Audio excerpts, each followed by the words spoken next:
Time for business now. Charles Pellegrin is with us. Some insights on the future labour market trends you're going to bring us, Charles. That's right, Stuart.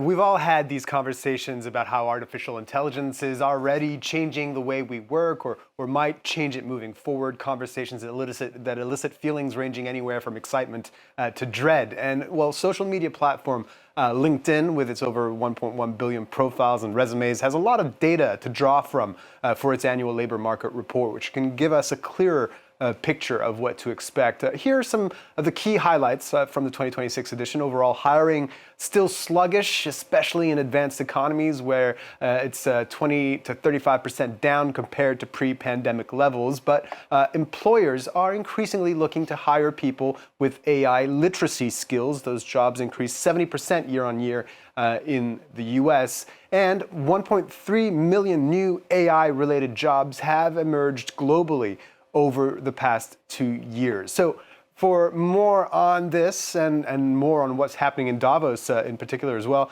let's bring in Sue Duke. She's the Europe, Middle East and Africa Managing Director and VP of Public Policy at LinkedIn. She joins us from Davos.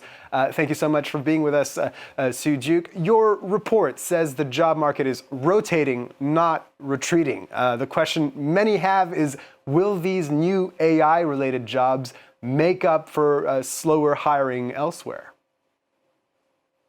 You're right that the global labour market has been stuck in a low gear for a couple of years now. And that's primarily because businesses have been grappling with pandemic spillover, rising interest rates and economic uncertainty. And that means, as you said, that for many advanced economies, hiring is about 20% below where we saw it before the pandemic. But there are some bright spots out there. Emerging economies like India and the UAE are really bucking that trend, as are sectors like healthcare. And another standout bright spot are these AI-enabled jobs.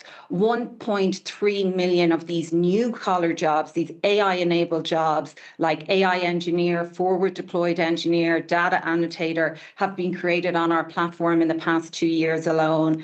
And so one of the best things that workers, businesses, and governments can do right now is invest in these AI literacy skills, invest in these AI technical skills so that they put themselves in a spot where they can really capitalize on this AI transformation. Your report uses the term new collar era as opposed to white collar or blue collar to describe the advent of these new occupations. You listed a number of them there, data annotator, for instance, forward deployed engineer. Those are very jargony words, but give us an exact idea of what this means exactly. So it's a whole new category of worker that's blending a whole new blend of skills in this emerging AI economy. They're roles that bring together knowledge work, advanced technical skills, and distinctly human capabilities. So that AI engineer, that's the person in the organization that's developing the technology. Forward deployed engineers, they're the people who are getting organizations ready to integrate and leverage the technology. And then those data annotators who are training the AI models. And we've seen enormous growth in these roles over the past couple of years. So roles that didn't exist 5, 3, even 2 years ago are now part of this whole new emerging workforce, whole new emerging economy that's taking AI capability and transforming it into growth, innovation, and productivity gains for organizations all across the world. Another trend you're seeing, especially among younger Gen Z workers, is a rise in technical trades. What does that mean exactly, and how does that fit in within the AI story here as well? Two very interesting trends that we're seeing come through amongst young workers right now. First, they're going out and starting their own businesses. We've seen the role of founders surge over 60% in the past year on LinkedIn alone. And that in large part is driven by this new wave of new young entrepreneurs and creators coming through.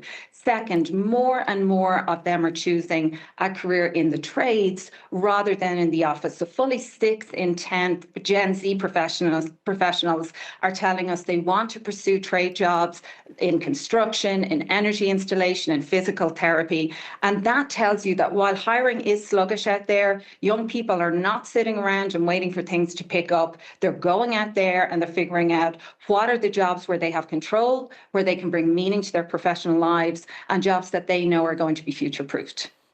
So let's switch gears here a little bit. Obviously, you're in Davos, so we kind of have to ask about what's going to happen there today with Trump's upcoming speech this Wednesday amid this incredible row with European nations over Greenland and Trump's desire to acquire that territory. LinkedIn, which is owned by Microsoft, could potentially be in the crosshairs here, notably if the EU decides to retaliate against the US tariffs by targeting the US services and tech sector, which relies on the EU market. So how are you preparing for this speech? What are you expecting?